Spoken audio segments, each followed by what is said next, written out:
Halo, Assalamualaikum warahmatullahi wabarakatuh. Bertemu lagi dengan Ibu. Perkenalkan, nama Ibu Elia Rahmawati.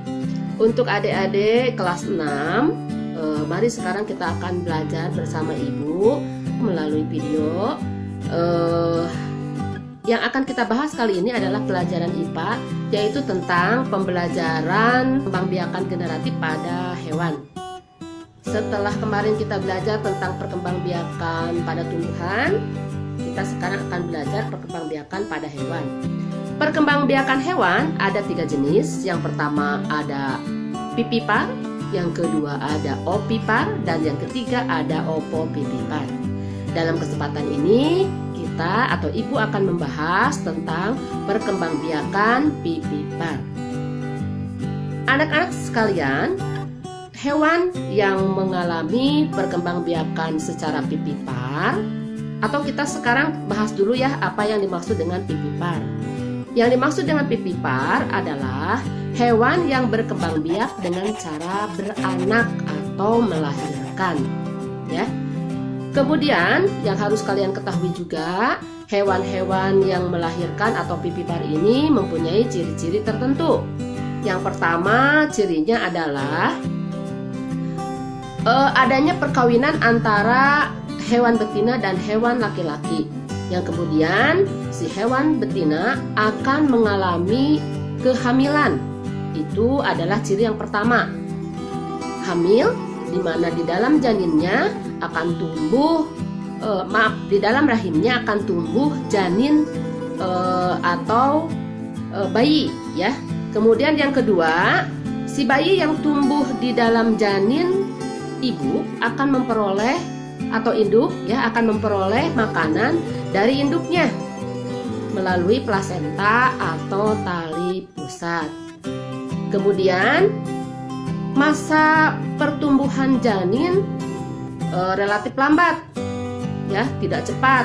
Seperti misalnya pada kambing, mereka memerlukan waktu sekitar 58 sampai 67 hari. Kemudian gajah, mereka memerlukan waktu sampai 95 pekan, dan yang lain-lain, ya.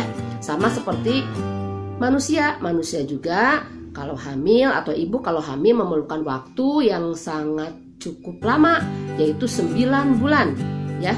Janin berada di dalam rahim seorang ibu pada manusia selama 9 bulan. Kemudian ciri yang selanjutnya adalah bentuk tubuh anak atau bentuk anak yang dilahirkan akan mirip sekali dengan induknya, ya, akan mirip sekali dengan induknya. Kemudian ciri selanjutnya adalah memiliki daun telinga. Jadi hewan pipipar itu mempunyai ciri memiliki daun telinga. Contohnya kucing, ada daun telinganya, ya, mempunyai daun telinga seperti manusia juga. Manusia juga punya daun telinga, ya.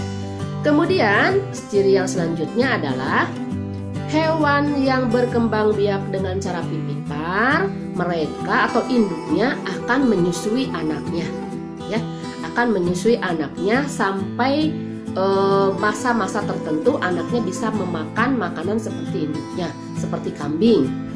Begitu dilahirkan, dia akan memperoleh makanannya dari air susu ibunya. Setelah beberapa bulan, baru dia atau anaknya akan makan seperti ibunya atau induknya, yaitu memakan rumput-rumputan. Nah, sekarang Ibu lanjutkan. Hewan-hewan yang menyusui atau hewan-hewan pipipar yang menyusui khususnya disebut mamalia. Sekali lagi, hewan yang menyusui disebut mamalia. Nah, sekarang apa sajakah contoh-contoh atau hewan-hewan apa contoh-contoh yang berkembang biak dengan pipipar, ya? Ada yang di darat, ada yang di laut, ya.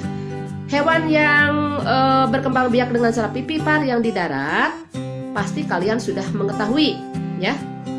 Ciri yang pertama mempunyai daun telinga. Ciri yang kedua melahirkan.